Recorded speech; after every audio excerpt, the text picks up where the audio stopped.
John, I say we've got 40 participants. I think if everybody's here, we might give it a go Yeah. now. So I suppose I'll leave it to you to introduce Okay. this. This is your baby. Thank you, and thank you, Steph, and to Alice and to Owen for organising all of this, and to you, Campbell, for facilitating it. So today and this Friday, we're going to hear some work that emerged from an elective module in SAUL called Writing Plays. The focus of the module was on the writing of plays through close and careful observation. The opportunity of looking and looking again through allowing the writing process of this to happen, to understand further, to recognise knowledges that we have about our surroundings, on places we encounter, and finding ways to articulate these through writing. So the work of the module allowed the craft of writing and the slowness of pace that this requires, and the revisiting and the reworking of the pieces of text. It allowed that process to inflect the understanding of place in a deep way before any design proposal might be made, or alongside that process, or entirely separate, not related specifically to places. So students were encouraged to write up to 3 places, and the choice was there. So Limerick City was one option. The locus of their thesis or studio projects, these are 4th and 5th year students, or the area where they have grown up or live. In many cases, actually, there was an overlap between all of these kind of categories. Every day we read and discussed, I'm going to share my screen now, we discussed 2 extracts from a range of fiction and non-fiction writers for whom place is a central sort of part of their work, sometimes overtly and sometimes not. Some are quite recent books. So the fiction writing of Kevin Barry, Sarah Baum and John McGahern, and non-fiction of Machan Magan and Robert McFarlane, Tim Robinson, Darren McAnulty, the teenager, Darren Nihuefa and Nan Shepherd. And we also read 3 philosophers for whom place is a significant part of their work, Edward Casey, Jeff Malpass, and also Gaston Bachelard. And so this kind of work, I suppose, influenced in a way some of the writing. And it was a real pleasure teaching this module. It was for the first time putting it together, and it's only a few weeks ago. There was a kind of a great energy in the group that I experienced, and really great pieces of writing emerged from this.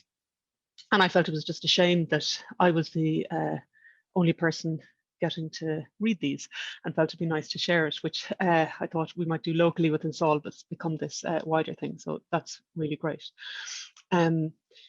And so it's a kind of an experiment. It's maybe more like radio, you could say, in a way. Today, each student is going to read 4-minute extract from a much longer piece. So we'll be jumping from student to student and from place to place. So hopefully it will work. But I think it'll give you an atmosphere of the overall, and in particular open a discussion at the end on the value of this kind of work and approach within architecture and more broadly. So the invitation to you is to close your eyes, actually, maybe switch off your cameras, not those that are reading. Those that are reading, we do want you to leave your camera on as you read your piece. But for everybody else to maybe switch off your camera and allow yourself to really listen. A photograph will be shown on screen as each person reads, but the sort of the visual aspect wasn't central to, the photograph wasn't necessarily central in most cases to the actual writing of the piece. It acted more as an illustration when we put them together at the end. So listening is more important than looking. And to open a conversation at the end, we've invited some great people actually to open that discussion. Their work and their interests resonate with this work, I suppose, in relation to writing and architecture and spatial matters and beyond. So I'll introduce that a little bit more later, but we have Michael Hayes, editor of Architecture Ireland, Marcus Donaghy of Donaghy Diamond Architects in UCD, Claire O'Callaghan, Associate and Jim Corbett Architects in Limerick and staff member of SAUL, and Leah Mills, a fiction writer and a PhD candidate at the Department of English in UL. So a range of voices. And I suppose they can respond or not respond as they so wish, depending on what we hear. And in particular, I'd be very interested to hear from students elsewhere outside of SAUL in response to this. And I've also just put my email, if we run out of time, if anybody wants to contact me by email or wishes to contact any of the students in particular afterwards, my email address is there. Okay, so we'll just, each student can just run from one to the other. I will be reading on behalf of one student, Sinead Clark, who unfortunately has an eye injury and is sensitive to light at the moment. So when you hear my voice, I'm reading somebody else's piece. Okay. So just to say as well, this is a 2-part thing as well. So we're gonna come back to this. There's going to be 7 more students on Friday, is it, that are going to present their work. Exactly. Thanks for saying that stuff. Yeah, exactly.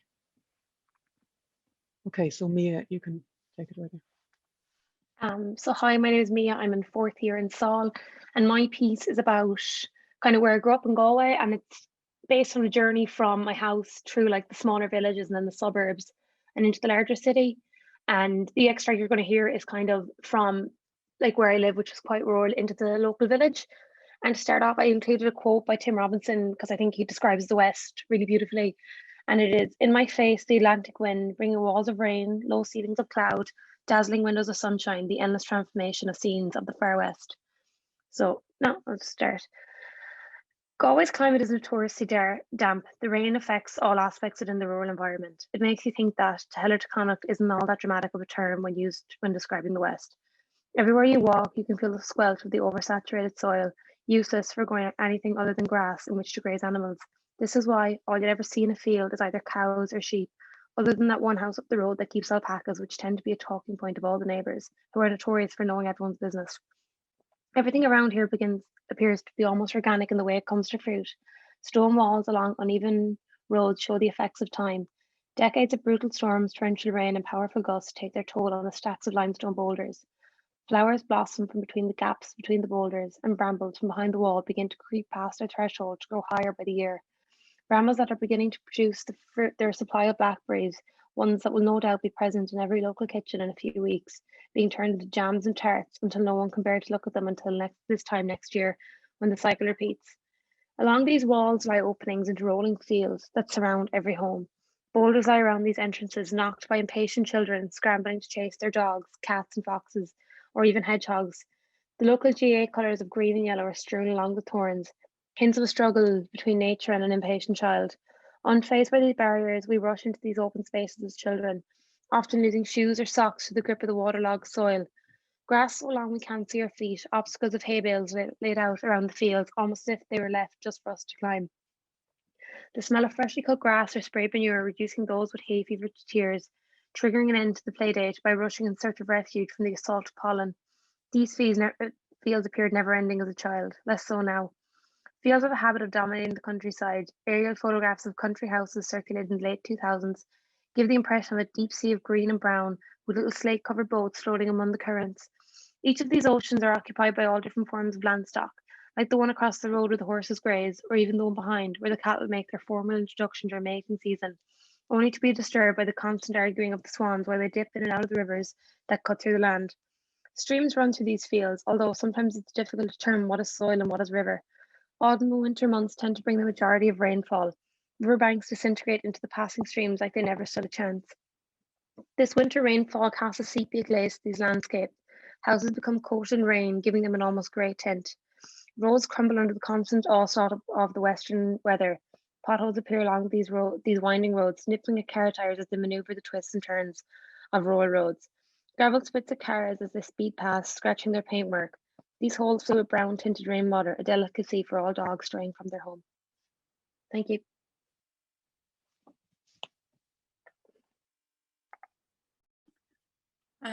Hi, so my name is Shauna. I'm a 5th year in SAUL, and my piece is called Formerly the Wood of Cray. It's based around a town in Tipperary called Roscrea. It's my hometown. So this text is not a guided journey. It is not a journey of any kind. This text is a taste of what one of the oldest towns in Ireland, Roscrea in County Tipperary, is like. This text is the result of many in-depth explorations and investigations of where I grew up. No matter where you are in Roscrea, maybe even outside Roscrea, if you explore long enough, you will find yourself at Antigen, once a centre point for many citizens' livelihoods. The town guides you there. So this section is called Stone and Good Company. Carved stones grow from the earth, each carrying their own personality. Some are more ornate than others, loving messages and lost names in limestone and sandstone from the very ground where people now sleep. Maybe slate or marble for the particularly loved or lovers of the flamboyant. The ground rises with the stones, and as they age, they rejoin it, sinking further. Some may reach the water of Banau before the ground swallows them up. A few more years of showers should do it. Some stones have company: blackbirds, magpies, great tits, song thrushes, and the occasional robin fluttered down from old sycamore, yew, birch, and cedar treetops to say how are ya before returning to their business. The people echo them, dashing in and out of the 19th century pre-famine Gothic revival church called St. Cronan's, but some pause a moment among the stones and birds.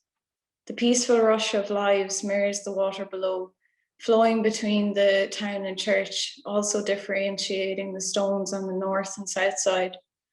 Turning south, it's hard to make out what's ground and what's stone. The stones become the ground, steep, narrow slices cut in, allowing the living to pay respects and reminisce, quickly chirping to each other along their way. To the north, the gravestones are neatly organized. The remnants of the friary's pointed arches allow shelter to view this peaceful room's busy life. Its crenellated bell tower has kept a watchful eye over Abbey Street and the people and nature for over 50 decades. My last section is called Weathered Concrete and the Whispers of Water. The main road that connects Roscrea with the surrounding towns converge here, reaching out to Birr, Thurles, Mount Rath, and everywhere in between. Washed out grey warehouses sit on the road's edge, with ghost estates growing above out of the foggy distance. The layers are carefully placed, materials carefully manipulated. Asphalt, gravel, or concrete blockwork and pebbled ash render glass and galvanized steel. A layer of long grass, steep ground, and cedar hugs the collection of buildings. This derelict site is known in Roscrea as Antigen, a former pharmaceutical company, although being more recently owned by Taro Pharmaceutical until its closure through bitter circumstances in the early 2000s. Sitting across from the extravagance that is a Tesco and 3 car parks, the Banau River disappears into the concrete and asphalt, dodging beeping cars underneath the N62. The other side of the road, Banau flows ahead once again, but it has become restricted, encased in concrete. It has grown gloomy, being purposefully and aggressively ignored. Fences and walls block interaction with it. Curiosity is fueled by the sound of flowing river and topography, and the need to get away from whooshing cars behind. Turning towards the traffic for a moment to find an entrance allows details of layers to emerge. Thank you. Hi, my name is Luke, and my writing is called My Eyes. So this is a piece I wrote about reliving my childhood memories of staying with my grandparents in Magorban, County Tipperary for a few weeks when I was around the age of 10, and then returning to this place as an adult. A collection of memories intertwined with imagination and how a child has the ability to create a place through laughter and play, bringing the place to life and leaving an everlasting impression, describing the place through memory and reflection, songs and stories, people and experiences. So the first part I'm going to read is describing waking up in the morning in my grandparents' house. I wake to the greeting of a slobbery lick across the right-hand side of my face as I peel the left side off the silky, flower-covered pillow that had been freshly dressed for me and the dog the night beforehand. The tickle of his whiskers and the prod of his wet, cold nose loudly sniffing the back of my neck. My own personal alarm clock, never letting me sleep once he is woken. I am squashed up against the numbing wall, watching the tiny drips like tears slide from the damp patch in the ceiling down the wall towards me. Just lying here, thinking to myself, how in the name of God did my mother and her 5 sisters sleep in this little bed when they were small like me? I feel like I have hardly enough room when it's only me and the dog. I swivel around and give the lamp an encouraging wallop to turn it on.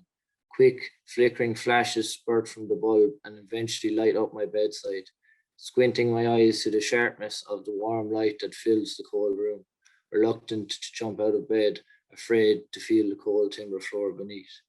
I now skip on to where I'm escaping the house to the wood to avoid doing chores for my grandparents. The Great Escape is on. I feel like I am Steve McQueen escaping from the Germans. I tiptoe across the road, hopscotching over and in between the mounds of dirt that have been decorated by the treads of the tractor tires that frequent these roads. I torpedo it through the monstrous wall of fallen branches and debris that barricade the path from the fort leading to the river edge.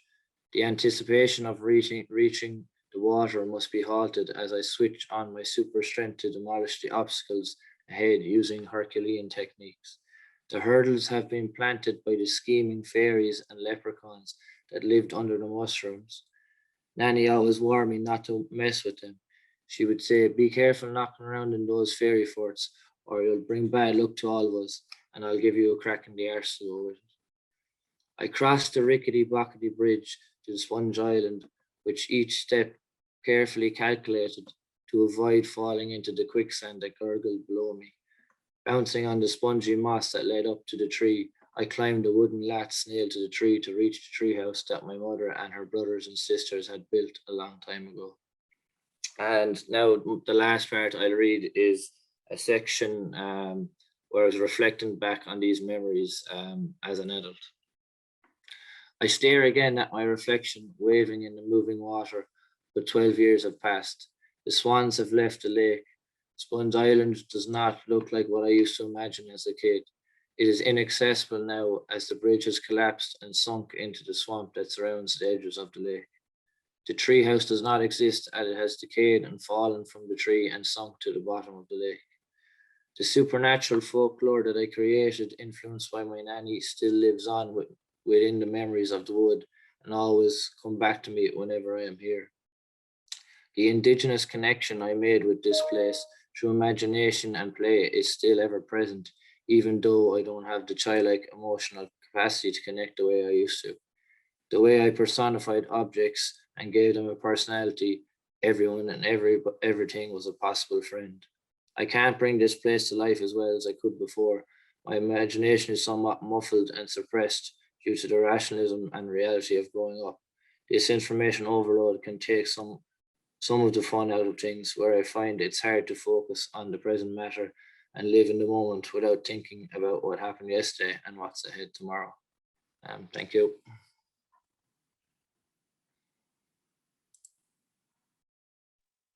I'm now going to read on behalf of Sinead Clark, a fifth-year student.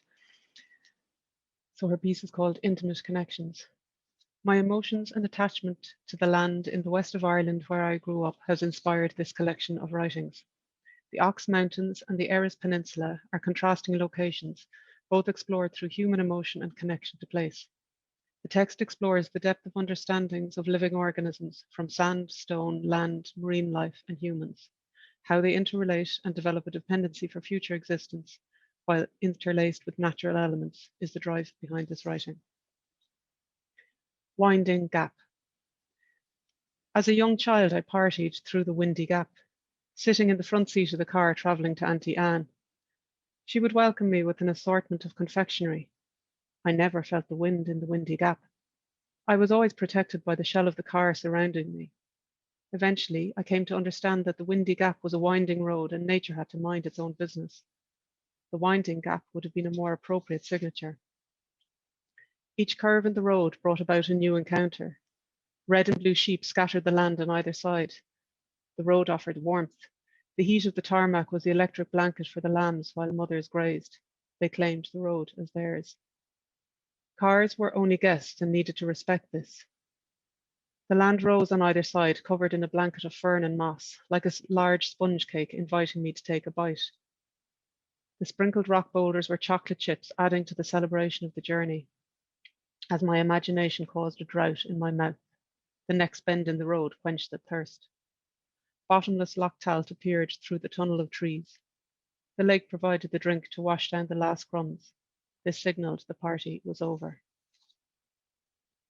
And the second piece from Sinead that I will read, she's written 4 more pieces: Lighthouse, Pier, Bay and Village, to do with the Eris Peninsula. So this is a piece of Bay. Further up the coastline, as I stand in Ely Bay, the Atlantic wind brings sheets of rain under the low roof of cloud from the far west. Underfoot, the calcareous sand is coarse to my senses. It comprises millions of particles of carbonate debris and recycled fragments of shells of marine organisms from times past when sea levels were shallow, lest we forget. The ruthless sea rattles the shingly beach from far-reaching shores. Yet to the onlooker, the beach's sandy stretch has a lifeless look, bare and uninhabited. Each grain has its own distinctive quality, forever in transition as a conscious surface moving under the weight of the foot walking on it. The movement of the sand gathers speed and takes its place as depth under the incoming tide. The foot negotiates time and movement and almost disappears from existence, slipping into unconsciousness in the blink of an eye under a veil of water and deep below the sand. This experience of physicality gives rise to the foot's emotions, forging a relationship by mediating with its habitat, where the foot lives out its natural bodily functions between the two scenes. Situated in a new way of knowing the complexities of the narrative between land and sea, liquid and solid, soft and hard, makes the hidden visible in this new knowledge and becomes a material experience. Billions of grains have become trapped and developed offshore banks of sand as a result of wearing storms and rising sea. Their journey has been arduous in the open ocean, where the entire seabed has been affected by lengthy waves traveling at high speed. The sand now defines the coastline, where herbaceous vegetation joins it to provide grazing for cattle.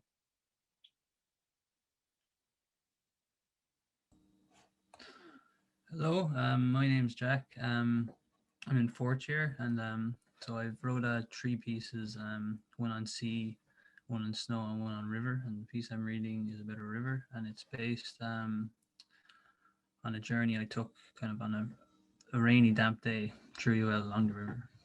So, how old are you? Where have you come from? Where are you going? Can I travel with you? Yes, of course, but be careful. I'm temperamental today.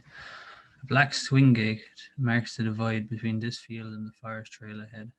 A large grey heron stands long-legged, feeding beside a puddle, a resting point for rainwater flowing towards the river to my right. Usually known as the king of the river, he can often be seen lurking so elegantly by the water, hiding in reeds, stalking its prey. But today he looks nervous and tired. The last few days have been rough around here. As I leave the field, a lazy whimper from the swing gate frightens him away. He spreads his perky grey wings and disappears into the still, hazy canvas sky above, which is showing little signs of let up. What have you done to this poor bird, Shannon? Only shades of green and brown can be seen in these damp periods. Naked trees covered from water to waist and tattooed green moss become entangled in your murky plains. It is this time of the year she finds most stressful. But it is always those that inhabit her that feel the true velocity of her emotions. Large droplets from the rain resting in the trees above splash down on the boggy forest trail underneath me, making the trail difficult to maneuver. I can touch you from where I stand, a place where I can usually barely see or hear you. You seem calm as I rest my hands on you. Ripples created from my fingers travel downstream before being disrupted by trees that stand so still in your way. You even carry fresh, loose branches that look oh so frightened of your touch. I can sense anger in you, the erratic tapping of droplets splashing at my feet, and the sound of your white water rapids hidden behind the tree line had a certain chemistry, a harmony of destruction. Dock leaves shelter the base of a sign, its surface dirty and covered in greenery. Tom Cummins Trail, it reads. An Olympian from Sydney 2000 who used to train here, perhaps.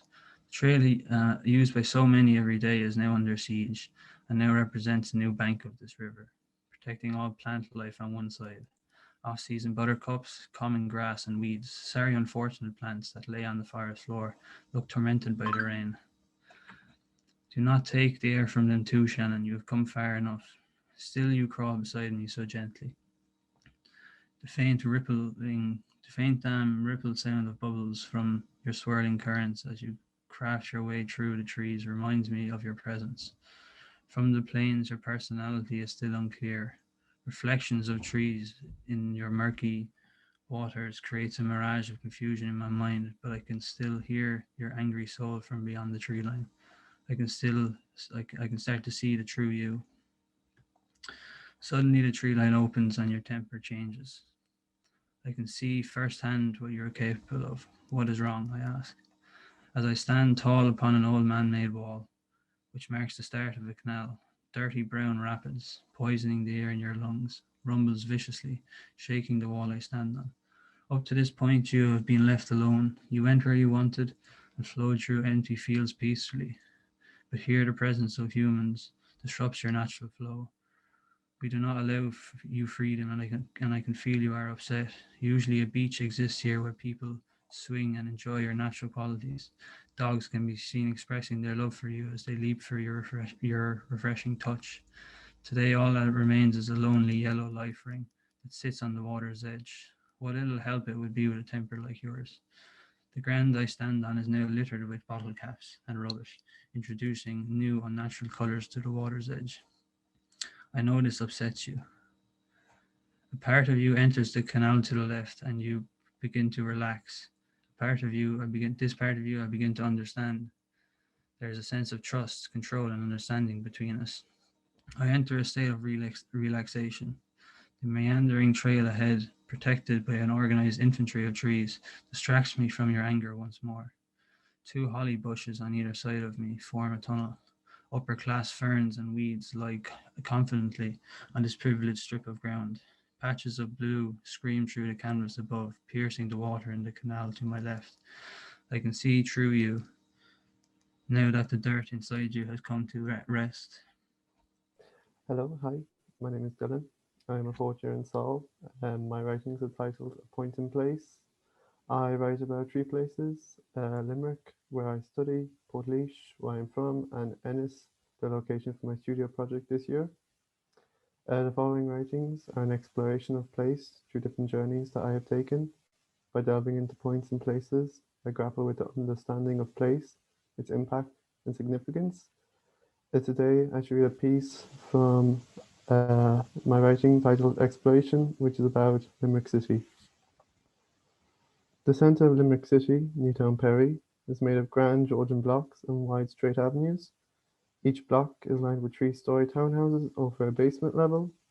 The buildings, along with the avenues, were built in the late 18th and early 19th centuries with strict controls regarding proportion and symmetry. The street-facing facades are this brilliant mix of bricks that have tones of muddy red and orange. In between every grand block on Limerick's street plan are these long, narrow places. Just off Mallow Street is one of these places, Daly's Lane it's called. A car can drive down this lane, so it's a comfortable width. All these places have the same essence about them. They are grungy, seedy places where voices are heard from the long shadows cast by the tall brick Georgian townhouses that enclose each block. Unlike the townhouses, though, the scale of this place is not grandiosity. Stretch my arm to the sky and I'm half the height of the wall, or more than half. Some of the walls have been completely encased behind thick layers of green moss and weeds. You would think a tree is there instead of a wall. The green moss and weeds vanish from view when your gaze reaches the roofline. The walls are punctured with windows and doorways. I can make out the windows because their scale is the same as the 3rd floor windows of the townhouses I was just looking at along O'Connell Street. All the windows are blocked off with bricks and mortar. The doorways are not blocked, boldly state in big uppercase painted letters that you can't park here. The walls are made of stone. They are all different sizes. There is no uniformity in these facades.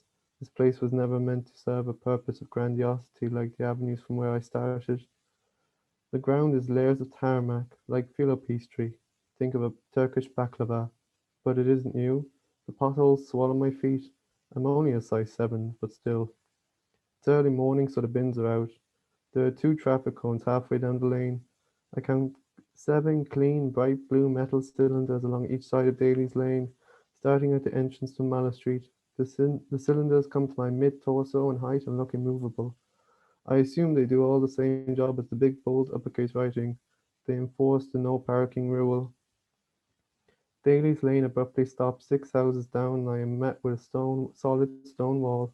Some of the laneways in Georgian blocks cut right through them, and some stop halfway down or so. Daly's Lane is a lash of two. On my right is the rear facade of the Bell Table, a multidisciplinary arts venue in Limerick. It's a clean concrete wall with standing seam cladding on the third story. Still looking up, I see a small sliver of light has managed to penetrate into the heart of this Georgian block.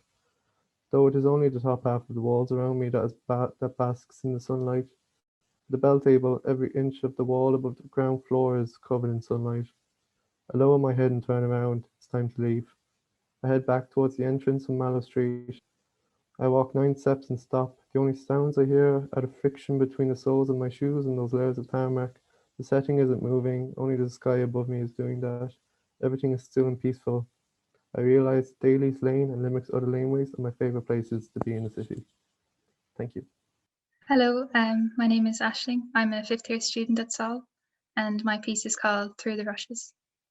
The rushing waters of the Shannon River have been a constant sound in the background of my life. I've always lived within earshot of the falls, as they are called at home, since I was born. It was an integral part of my childhood, and I spent many days running alongside it, paddling in its shallow sandy alcoves, and messing around in the fishermen's boats that were tied to the trees at the end of the field by my house. These are idyllic memories, and I cherish them and have kept them in my mind ever since.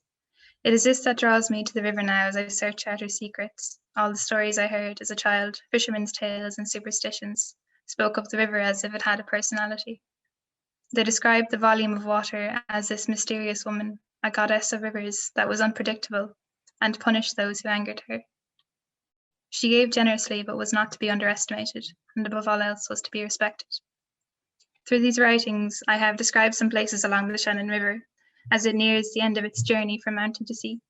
The balance between history, nature, building, and people differs in each piece, but in all there is a deep-rooted connection to the water.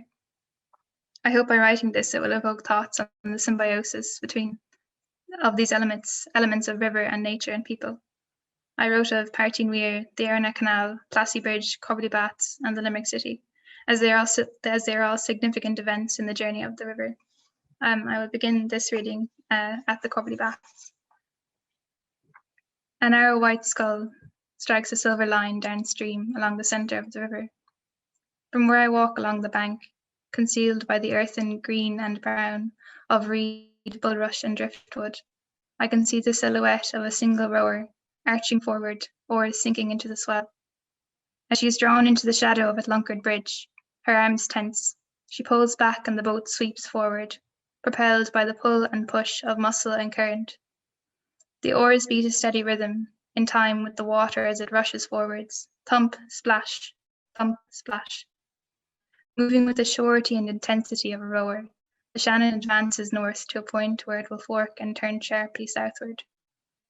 The history of Mill Road is overlaid on the landscape like thin sheets of translucent paper. The river forks at St. Thomas's Island, which looms over an evening mist. A low mound, it holds the stone ruins of a once grand house, nestled in the palms of skeletal trees. Somewhere beneath the ground, the fossils of a 12th century monastery lie untouched. The abbey men who fished here spoke of feeling the presence of the monks hundreds of years later, dark stony figures reflected in the moonlit water. Taking advantage of the natural U-bend of the river, a weir was constructed of limestone blocks, stacked in a pyramid shape and locked in place with lengths of iron. It reaches out from the south shore, one long tendril capturing all but a trickle of the river's force. The water, dark brown from the churning of mud in the riverbed, is diverted into the funnel-shaped entrance of the mill stream. All along the weir, stones have broken free and streams of gushing, gurgling liquid slip through the cracks, spilling over the stepped limestone and splashing back into the river. It seems the weir has sunk back into the nature that it once strove to control. This was the site of the Corbally Baths, where up until the 1950s, all of Limerick came to swim and cool off from the hot, stagnant city summers. Limerick City. The last light of day is fading now. To the west, a streak of paint is smeared across the dark blue and grey. A faraway flame, orange, pink, and red. Burning hot, it melts the clouds into a persistent drizzle. The soft rain hits the river with the sounds of children splashing in puddles. Rounding a bend, the reed beds, boggy fields, and trees fade away as the Shannon emerges into a different landscape. A roaring overhead marks 7:30 on the dot as the evening train bound for Colbert Station clatters over a steel bridge, 5 minutes late as usual. Inside the metal belly, commuters and shoppers crane their necks impatiently. They press their foreheads to the cold, finger-marked glass, waiting for the first sight of Clee's brick chimney. The Shannon greets Limerick like a long-lost friend. It curls around the stained stone walls, eager to be reacquainted with the burnt glow of the street lamps and the hum of city life. This is the time of day in Limerick where everything happens at once. The no longer day and not yet night brings everyone in a confused daze out onto the streets. Even today, in the dismal grey rain, a sense of urgency pulls all of Limerick from their shelter.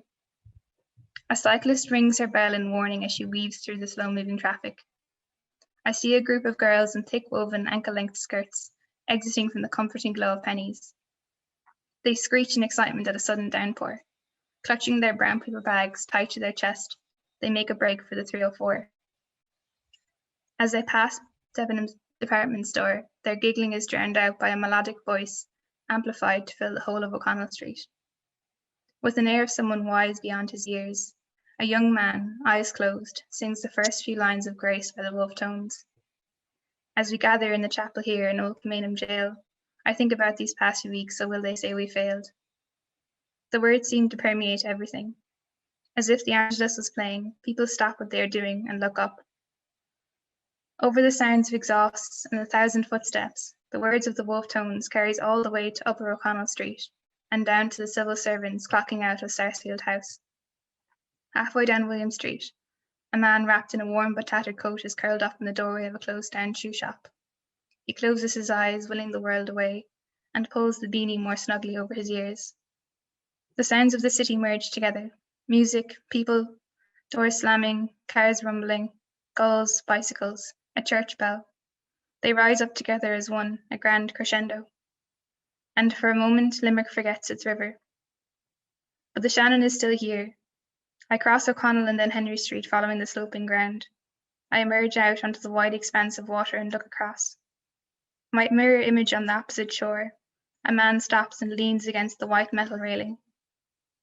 He is staring down into the river too, red umbrella in one hand, the other rammed into his coat pocket. Where he stands, an upside down Limerick stares back at him from below. The thousands of lights from windows and lamps, the stark roofs and chimneys black against the fading sky, and me, a tiny rippling reflection, unseen. He reaches deeper into his pocket and fishes around. Withdrawing a fist, he flings a handful of breadcrumbs out onto the concrete slipway. The upside-down city ripples and blurs, obscured now, as ducks and swans swim toward the scattered food. Then straightening, and shaking off some invisible embrace, he turns away to continue his evening stroll. I look once more down into my own blurred reflection, and leave the river behind me. The noise, however, I cannot leave. The Shannon remains a constant. It crashes over the Curragar Falls, proudly beating a rhythm in time with the symphony of the city. Thank you. Thanks. Ashling, do I unshare? Stop share. That's our 7 for today. So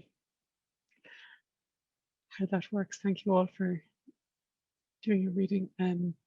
I can open the floor to anybody who might like to respond, or any thoughts or responses. Or I'd love to just say that as a student, when I was listening to all of these things, it kind of reminded me of the book Invisible Cities, which I'm reading at the moment, where it's just descriptive pieces and it like an exercise in observation and everything. And I think it's a really interesting approach to like how we look at things, because sometimes feels that there's a big emphasis on like visualization, and I think writing is not something that architects tend to do. And I get it, like it's something that I've always been interested in. So it's really interesting to hear, you know, what's being written, and because it's an observation, it's another tool for observation, same way drawing is, and I think it's something that we don't generally tap into. Exactly, I would agree with that, Steph. I won't do too much talking, I think, but yeah, maybe somebody else might like to respond. Yeah, I might just say, obviously, you know, thank you first of all to everyone for presenting. I appreciate that. Probably that writing, or the opportunity to write in architecture and to think about architecture through words in that way is probably kind of a relatively rare opportunity, as Steph indicated. You know, it is obviously a very visually orientated discipline, and for kind of understandable reasons. But I'm definitely interested, and hopefully all you are too, especially now having undertaken the exercise in, you know, those, well, what can words add that maybe drawings can't?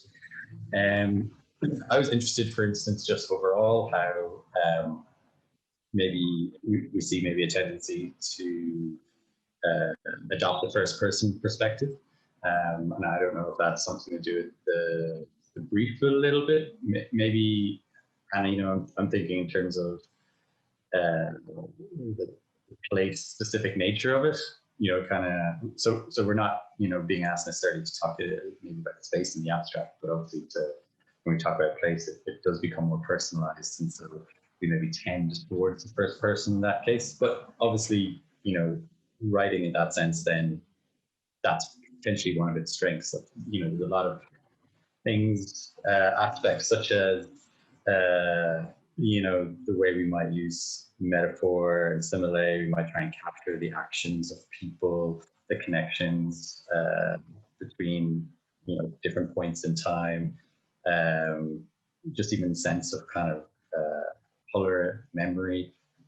It's very difficult, I suppose, to imagine how you might draw that with the same, maybe even precision in a way. And then I suppose maybe the other thing I thought was interesting, and maybe it's something to discuss further as well, is that, you know, I suppose sometimes when we draw, we can at least present ourselves with the veneer of objectivity in a way. I mean, drawings are always somewhat kind of selective and purposeful, but at the same time, they're, you know, generally speaking, if we are doing a plan, we kind of know what that is. We kind of know what that needs to include to be read and understood as a plan. But I kind of noted quite a few times, even, you know, when we have to start to choose words, you know, in terms of describing things, it kind of forces us to make a bit of a judgment. You know, I think it was maybe Shauna, you mentioned, you know, ghost estates, for example. You know, that's a really loaded term, rather than just saying like unoccupied or vacant housing. You know, ghost estates, it has so much meaning in an Irish context that it becomes a much more kind of layered thing. So I'm kind of interested in the way, you know, each student, I suppose, made the decision to take or adapt or adopt certain vocabulary, I suppose, in describing the places that they selected. So, but maybe, yeah, maybe that would be interesting to hear from the students, some of their thoughts on that. Does anybody want to respond? I think exactly what you're both talking about, Steph and Michael, in relation to representation and where one medium stops and where another might start, or where the overlaps can happen. I think that's, yeah, and why not have choose, I suppose, aspects of writing that can work to amplify some architectural explorations.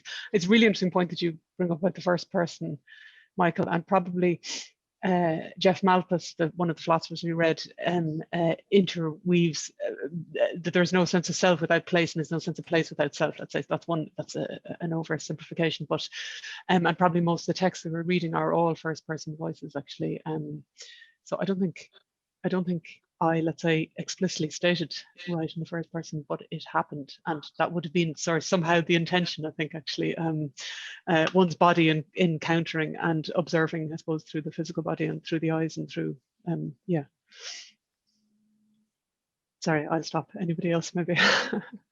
I think there's something about first person as well, where it sort of captures an experience firsthand. Because I think that that's something there's a lot of emphasis on, like the experience of space, the experience of place. And if you weren't writing in first person, it would almost like claim to be a pseudo objectivity. And again, like I'm kind of thinking back to the way in which Invisible Cities is written, where it's not written from first person, it's written from this subjective point of view. It's like there are certain ways that there are things that are endemic to these places, where realistically you have to read it from the point of view where it's like this person is talking about an experience, but they're communicating as though that's objective, you know. Yeah. I would also say, if I could interject, Anna. Yeah, sure, Claire, thank you. That there was something quite interesting in Jack's piece about, I suppose, the first person voice, and whether this was intentional or not, just something that I would have picked up on, was how it seemed to shift from first person to passive voice to dialogue. And it kind of created these really, really interesting, I thought, peaks and troughs, where you thought sometimes this is being said quietly to myself, and other times it's being said loudly to the world. And it kind of creates that sort of hierarchy of observations in his text that I found very, very easy to follow. And it kind of created this, that shifting voice created a very nice structure, I thought, rather than it being sort of constant set of first person observations. Not that that's one or the other is preferable, but as a way of structuring a text like this, I found it quite compelling as he read it. So good job, Jack. Thanks, Claire. Do you want to say anything about the Jack? Just out of interest in terms of what you were doing on the structure of the voice? Yeah, like originally I was gonna try and write it from the perspective of the river itself and the river's emotions, but it sort of slowly started turning into just a conversation I had with the river then, and that was sort of the easiest way to write it, I thought. Okay. No, I thought it was interesting that a lot of people did write in the first person, and I originally was going to do that because I think it comes quite naturally to us to kind of view things through our own eyes. And just for my own piece, I really wanted to try and view it from the town's perspective. So I took out the viewpoint altogether pretty much and just made general observations, and then using language that I heard growing up, like very kind of Roscrean slang, I suppose. You know, we'd always be giving out about the ghost estates and giving out about, you know, certain things and elements of the town. So I tried to include that a lot in my text and try and bring across the personality of Roscrea. Yeah. One thing I thought was really interesting about, or there's a few things I found really interesting about your text, Shauna, and that would be, in essence, how it was almost like it was like a fossilization of Roscrea in the material sense, almost like it was this Pompeii-like place that stopped in time, an absence of that. While I understand that there was presence of people in your text, as you said, that sort of human presence for me was somewhat secondary. I thought that was very, very interesting. I also like the way when you're describing the material culture of the town, instead of saying stone in the collective sense, like a lot of architects would do, you say stones. So it's this way, it's immediately that subtle difference in the plurality of the term makes me reconsider.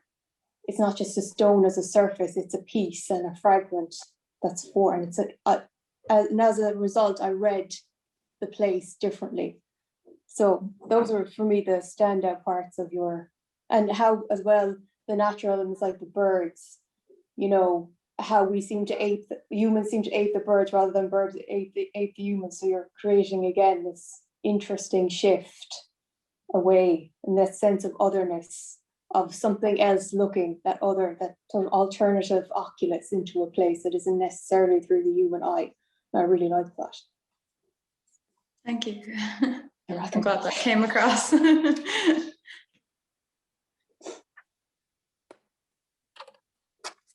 I might just add as well, I think it's kind of maybe worth noting or kind of appreciating I suppose, what the means by which what we've kind of listened to this afternoon is kind of another act of translation in a way. Like I'm sure a lot of students found that, okay, how words appear on a page and how they're understood, and almost even how they kind of rhythmically kind of bounce is potentially quite different to how they might come across when you're asked to then read. And there might even be that gap between, even the person, you who wrote the thing, and actually speaking it out loud. There can even still sometimes be a gap there between the kind of voice in our head and the voice that kind of enunciates. So I kind of appreciate that that's a tricky job in itself. And I'm probably just being biased here because I am an editor, so I'm appreciating the work of editing here. But yeah, I think it's just worth kind of maybe noting, the active translation, that active editing down, much longer piece as well into the 4 minutes or so, and that was a challenge. So again, maybe there are some students there who might like to, talk about the process. I don't know if you, for example, just took a couple of paragraphs and said, here we go, or was it maybe a combination of things, reordering and structuring in a way to kind of get across a point within or a sense of things within the time available. This was the challenge, actually, Michael. You've hit the nail on the head. It's very interesting for me to sort of sit back, because I was reading these as pieces and we were talking about different sentences or words or a bigger thing. And this is the first time we've done the kind of the reading part, let's say. So this is part of the experiment. And it is, I think, acknowledging the voice on a page and voice as heard, and the sort of the different things involved in all of that. And also then, we, in most instances, it was selecting individual passages, not rework, not cutting them down. So that's also a part of the experiment of today. Maybe one of the group has something to say on that, or one of Friday's group. Yeah, I think I found the process of reading it aloud to be a really different experience. Even kind of while you read it, the parts that you emphasize might not be the parts that you thought were important as you wrote it, but as you read it aloud, some words stand out more as you're talking. And also in the editing, it was quite difficult to it was almost like you were shortening a story to keep the same amount of information, and keep the rhythm of the piece, and instead of just taking out whole paragraphs to try and kind of retain the same important pieces in kind of shorter sentences, not even shorter sentences, but keeping the flow of it, and kind of taking out words here and words there, and realizing that maybe the sentence was actually better off if it was shorter and things like that. Yeah. This is where the 2 weeks for me on the outside, the 2 weeks ended too fast, let's say, because you'd like to keep going with these, but that's just the nature of a course. Leah Mills, I see your hand there. If you'd be lovely to hear. I'd just like to say it's very hard to absorb everything that I heard here, because there's so much of it, and because this is something that's new to me. But just from hearing the pieces, there were a few things that really struck me. One was the sense of how alive the different places that were written about were for the people who were writing about them. There was a real sense of life and movement and emotional engagement as well, which is actually hard to get if you try for it. So I was really struck by that. I thought the writing was incredibly vivid and full of things like remembered stories and song. It wasn't at all as visual as I expected it to be, or as prescriptive almost, descriptive. There was just so much movement in all of those pieces that I was really struck by. And weather, of course, it's Ireland. How could we not have weather? But it was definitely there. I really enjoyed it, and thank you for inviting me. And thank you to all the students who did the work, because each one was distinctive and original and unusual and gave me things to think about. Thank you. Thank you very much, Leah, for listening and offering your thoughts. Thank you.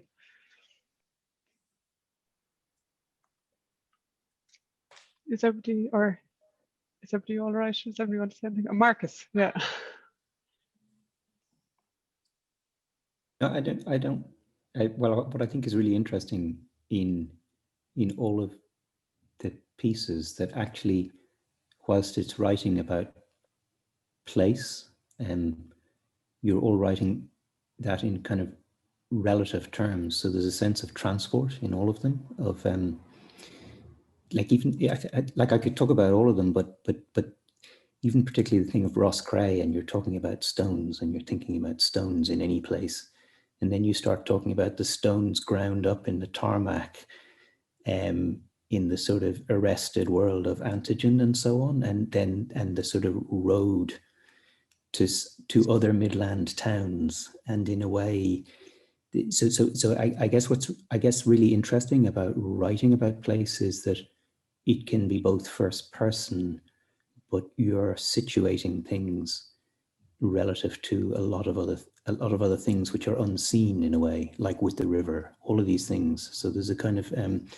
I think what's very potent about it is all of the things that you can draw on, which in some ways are outside of yourself. And even the thing of going back to the grandparents' place, which is not home, and yet it's full of not your memories, but your imagined memories of your parents, or these, so I think the sort of thing of transport, in a way, of this thing of active imagination, or an image can transport one, but actually image can be very fixed as well.